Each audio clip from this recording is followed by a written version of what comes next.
చందమామ రామాయణం 21వ భాగం అరణ్యకాండ 5వ భాగం. ఆ మాయలేడిని చూస్తూ ఉంటే రాముడికి కూడా సీతకు కలిగినట్లే దానిపైన భ్రమ పుట్టుకుని వచ్చింది. అతను లక్ష్మణుడితో, నువ్వు జటాయువు సీతను చూసుకోండి, నేను ఈ లేడిని పట్టుకుని తీసుకువస్తాను అని కత్తి బెల్లంబులు పుచ్చుకుని బయలుదేరాడు. మారీచుడు తన పని శక్తివంచన లేకుండా నిర్వహించాడు. అతను లేడి రూపంలో కనిపిస్తూ మాయమవుతూ, ఒకసారి దూరమవుతూ మరొకసారి దగ్గరలో ఉంటూ రాముణ్ణి ఆశ్రమం నుండి చాలా దూరం తీసుకుని వెళ్ళిపోయాడు. ఇక ఆ లేడి తనకు ప్రాణాలతో చిక్కదని తోచి రాముడు ఒక తీవ్రమైన బాణం ఎక్కుపెట్టి ఆ లేడి గుండెలో దూసుకుపోయేటట్లు కొట్టాడు. మారీచుడు వెంటనే లేడి రూపు వదిలి తన రాక్షస రూపుతో కింద పడిపోతూ, హా సీతా లక్ష్మణ అని రాముడి గొంతుతో అరచి ప్రాణాలు వదిలాడు. ఆ అరుపు రాముడి చెవికి అశుభంగా తోచింది. ఈ మాయాలేడి మారీచుడే. అస్పష్టమైన భయాలు మనసును ఆవరించగా రాముడు వెనుతిరిగి వేగంగా తమ పర్ణశాలకేసి నడవసాగాడు. లక్ష్మణ, అది నీ అన్న చేసిన ఆర్తనాదం. నాకు ఎందుకో భయంగా ఉన్నది. నువ్వు వెంటనే వెళ్ళి రాముణ్ణి కాపాడు అన్నది సీత ఆశ్రమంలో. సీత ఎంతగా వెలవెలలాడుతున్నప్పటికీ చలించక లక్ష్మణుడు, దేవ మానవ గంధర్వ రాక్షసులలో అన్నను భయపెట్టగలవారు ఎవరూ లేరు. ఇది రాక్షస మాయ. అన్న నన్ను నీకు తోడుగా ఉండమన్నాడు, నేను వెళ్ళను అన్నాడు. ఆయన ఆపదలో ఉంటే కూడా పోనంటావే? నువ్వు ఆయనకు మిత్రుడవా శత్రుడవా? నువ్వు కోరేది రాముడి నాశనంలాగా ఉన్నదే. నా మీద కానీ దోస పెట్టుకున్నావా? రాముడికి నిజంగా ఆపదే కలిగితే నేను మరుక్షణం నశిస్తాను. నన్ను నీవు రక్షించేదేమిటి అన్నది సీత. లక్ష్మణుడు ఎన్నో విధాల సీత భయాన్ని అనుమానాన్ని పోగొట్టడానికి ప్రయత్నించాడు. కానీ అతని ప్రయత్నం ఫలించలేదు. ఆమె అతన్ని బాగా ఎత్తి పొడిచింది. నువ్వు ఎవరి కోసం రాముడి వెంటపడి వస్తున్నావు? నా కోసమా, భరతుడి కోసమా? నేను నీకు కానీ భరతుడికి కానీ దక్కుతానని కలలో కూడా అనుకోవద్దు అన్నది. చివరకు లక్ష్మణుడు చిరాకుపడి, అనరాని మాటలు అనటం స్త్రీలకు సహజమే. నన్ను ఇన్ని మాటలన్నందుకు నీకు కీడు తప్పదు. నేను వెళ్ళాక నీకు దేవతలే దిక్కు అంటూ అయిష్టంగా అన్న కోసం బయలుదేరాడు. అతను అలా వెళ్ళాడో లేదో రావణుడు సన్యాసి రూపంలో ఒంటరిగా ఉన్న సీత వద్దకు వచ్చాడు. అతను సన్నని కాషాయ వస్త్రం ధరించి, గొడుగు వేసుకుని, పావుకోండు కాళ్లకు ధరించి, దండానికి కమండలం తగిలించి, ఎడమ భుజానికి యాంచి వేదాలు చదువుతూ వచ్చి కంటికి మంటికి ఏకధారగా ఏడుస్తూ ఉన్న సీతను పరిశీలించి చూశాడు. ఆమె పచ్చని చీర కట్టుకొని ఉన్నది. ఆమె సౌందర్యంతో తొణికిసలాడుతున్నది. ఆమె మెడలోని రత్నహారాలు మెరుస్తున్నాయి. రావణుడు సీతను పలకరించి, అమ్మాయి, నువ్వు ఎవరు? పార్వతివా, అప్సరసవా, లక్ష్మీదేవివా, కాంతి దేవతవా? మానవ దేవ యక్ష కిన్నెర గంధర్వాదులలో నీ వంటి సుందరిని నేను ఎన్నడూ చూడలేదు. ఎంత సుకుమారివి, సుందరివి, చిన్నదానివి. ఈ రాక్షసమయమైన చోట ఏం చేస్తున్నావు? ఒంటరిగా ఎందుకు ఉన్నావు అని అడిగాడు. సీత రావణుణ్ణి చూసి నిజమైన సన్యాసే అని అనుకుని అర్ఘ్యపాద్యాదులు ఇచ్చి, అతిథి సత్కారాలు చేసి, పీట వేసి, వంట సిద్ధంగా ఉన్నది, భోజనం చెయ్యమని ఆహ్వానించింది. ఆమె ఆ సన్యాసి అడిగిన ప్రశ్నలకు సమాధానం చెబుతూ, తన వివాహం జరగడము, తాను 12 ఏళ్లు కాపురం చేసిన అనంతరం తన మామగారు తన భర్తకు పట్టాభిషేకం తలపెట్టడము, కైకేయి ఆ ప్రయత్నాన్ని భగ్నం చేసి తన భర్తను అడవులకు పంపటము మొదలైన వృత్తాంతమంతా చెప్పింది. అంతా చెప్పి ఆమె రావణుణ్ణి, అయ్యా, మీ పేరేమిటి, గోత్రమేమిటి? మీరు ఈ దండకారణ్యంలో ఒంటరిగా ఎందుకు తిరుగుతున్నారు అని అడిగింది. సీత ఈ ప్రశ్న అడగగానే రావణుడు, నేను రాక్షసరాజును, రావణుణ్ణి. నాకు ఎందరో భార్యలు ఉన్నారు, కానీ ఒక్కరూ నీతో సమానం కారు. నేను ఉండే లంకాపట్టణం సముద్రం మధ్య ఎత్తైన పర్వతం మీద ఉన్నది. ఈ అరణ్యం వదిలిపెట్టి నాతో వచ్చెయ్యి. ఉద్యానవనాలలో విహరిద్దాం. నీకు 5,000 మంది దాసీలను ఏర్పాటు చేస్తాను అన్నాడు. ఈ మాటలు విని సీత భయపడటానికి బదులు మండిపడింది. రావణుణ్ణి తిట్టింది, బెదిరించింది, రాముడి పరాక్రమం వివరించింది. అంతా విని రావణుడు తన పరాక్రమం చెప్పుకున్నాడు.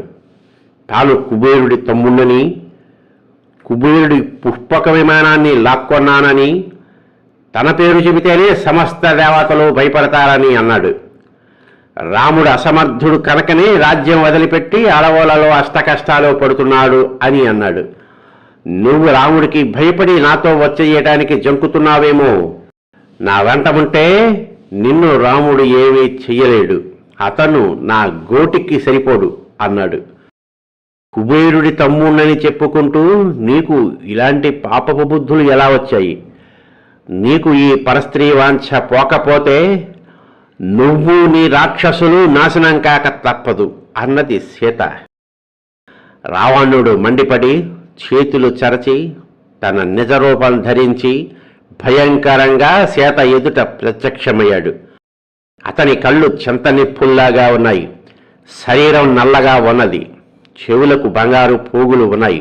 అతను సీతతో, పిచ్చిదానా, నీకు నాకన్నా ఖ్యాతిగల భర్త ఎక్కడ దొరుకుతాడు? ఇప్పుడు నన్ను నిరాకరించి తరువాత పశ్చాత్తాప పడతావు అంటూ ఆమెను పట్టుకున్నాడు.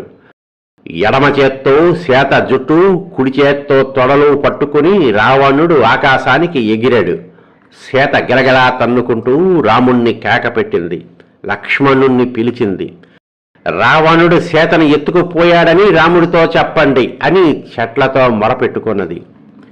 ఇంతలో ఒక చెట్టు పైన సీతకు జటాయువు కనిపించాడు. సీత జటాయువుతో, నాయనా జటాయు, నన్ను ఈ రాక్షసుడు బలాత్కారంగా తీసుకుని వెళ్ళిపోతున్నాడు. ఈ మాట రాముడికి చెప్పు అన్నది. చెట్టు మీద కునికిపాట్లు పడుతున్న జటాయువు ఈ మాటలకు ఉలిక్కిపడి కళ్ళు తెరచి చూసి రావణుడితో ఇలా అన్నాడు. రావణా, నువ్వు చేసేది చాలా తప్పు పని. మామూలు మనుషులు తమ భార్యలను పరపురుషుల నుండి ఎలా కాపాడుకుంటారో రాజైన వాడు ఇతరుల భార్యలను కూడా అలా కాపాడాలి. నేను సౌమ్యుణ్ణి, వృద్ధుణ్ణి, నిరాయుధుణ్ణి. నువ్వు యువకుడివి, ఆయుధాలు కలవాడివి. అయినా నిన్ను సీతను ఎత్తుకుపోనివను. రామలక్ష్మణులు దూరంగా ఉన్నప్పుడు పిరికిగా నువ్వు ఈ పని చేస్తున్నావు. ఈ మాటలు అంటూనే జటాయువు రావణుడిపై తలపడ్డాడు. రావణుడు తన రథంలో ఉండి ధనుర్బాణాలతో పోరాడుతూ ఉంటే మహాబలశాలి అయిన జటాయువు తన గోళ్లతోనూ, కాళ్లతోనూ, ముక్కుతోనూ కలియబడి రావణుడి కవచాన్ని నిర్మూలించాడు. అతని శరీరాన్ని చీరాడు. అతని ధనువులను విరిచాడు. రథపు గాడిదలను, సారథిని కూడా చంపాడు. చివరకు రథాన్నే విరిచాడు. రావణుడు వ్యలధుడై సీతను చంకన పెట్టుకుని భూమిపైకి దిగవలసి వచ్చింది. ఇంత చేసిన మీదట జటాయువు అలిసిపోయాడు. అది గమనించి రావణుడు సీతతో సహా మళ్ళీ ఆకాశానికి ఎగిరాడు. కాని జటాయువు ఎగిరి వెళ్ళి రావణుడికి అడ్డుగా తగిలాడు. అతను రావణుడితో, ఛీఛీ, నీవు వీరుడివి కావు, పిరికి పందవు. వీరుడివైతే రామలక్ష్మణులు వచ్చేదాకా ఉండి వారితో యుద్ధం చెయ్యి అన్నాడు. రావణుడు వినిపించుకోక ముందుకు సాగిపోయాడు. జటాయువు రావణుడి వెన్నంటి అతని వీపు మీద వాలి తన గోళ్లతో గెరసాగాడు. రావణుడు వెంట్రుకలు పీకాడు. రావణుడు మండిపడి సీతను నేలపై దించి జటాయువుతో కలియబడ్డాడు. ఇద్దరికీ తీవ్రమైన యుద్ధం జరిగింది. చివరకు రావణుడు కత్తి దూసి జటాయువు రెక్కలు, పక్కలు, పాదాలు నరికేశాడు. జటాయువు కొన ఊపిరితో నేల మీద పడిపోయాడు. సీత వలవలా ఏడుస్తూ జటాయువు దగ్గరకు పరిగెత్తింది. జటాయువును కౌగలించుకుని భోరున ఏడ్చింది. రామా, లక్ష్మణ, ఇప్పుడన్నా వచ్చి నన్ను రక్షించండి అని కేకపెట్టింది. రావణుడు తన కేసి రావటం చూసి సీత లతలను పట్టుకుని, చెట్లను పట్టుకుని వేళ్లాడింది. చాలించు ఈ వేషాలు అంటూ రావణుడు ఆమె జుట్టు పట్టుకుని ఆమెను తన ఒడిలో పెట్టుకుని తిరిగి ఆకాశగమనం సాగించాడు. రావణుడు అతివేగంగా వెళుతూ ఉంటే సీత యొక్క ఆభరణాలు కొన్ని భూమి మీద పడిపోయాయి. సీత రావణుణ్ణి పిరికివాడని అవమానించింది, దొంగ అన్నది, తిట్టింది. ఇప్పటికైనా తనను వదిలేస్తే రాముడు క్షమిస్తాడని ఆశపెట్టింది. ఏది కోరి నన్ను ఇలా తీసుకువెళ్తున్నావో అది నీకు వనకూడదు, ఎందుచేతనంటే నేను రాముణ్ణి విడిచి ఎంతో కాలం బతకను అని కూడా చెప్పి చూసింది. రావణుడు ఈ మాటలు ఏమీ పట్టించుకోలేదు. ఆకాశంలో పోతున్న సీతకు ఒక కొండ శిఖరం మీద 5 వానరులు కనిపించారు. వీరు నా సంగతి రాముడితో ఒకవేళ చెబుతారేమో అని అనుకుని సీత తన పసుపు పచ్చని పైబట్టలో తన ఆభరణాలు కట్టి ఆ వానరుల మధ్య పడేలాగా వేసింది. ఈ సంగతి రావణుడు గమనించలేదు. కాని వానరులు మాత్రం సీతను చాలాసేపు కళ్ళార్పకుండా చూస్తూ ఉండిపోయారు.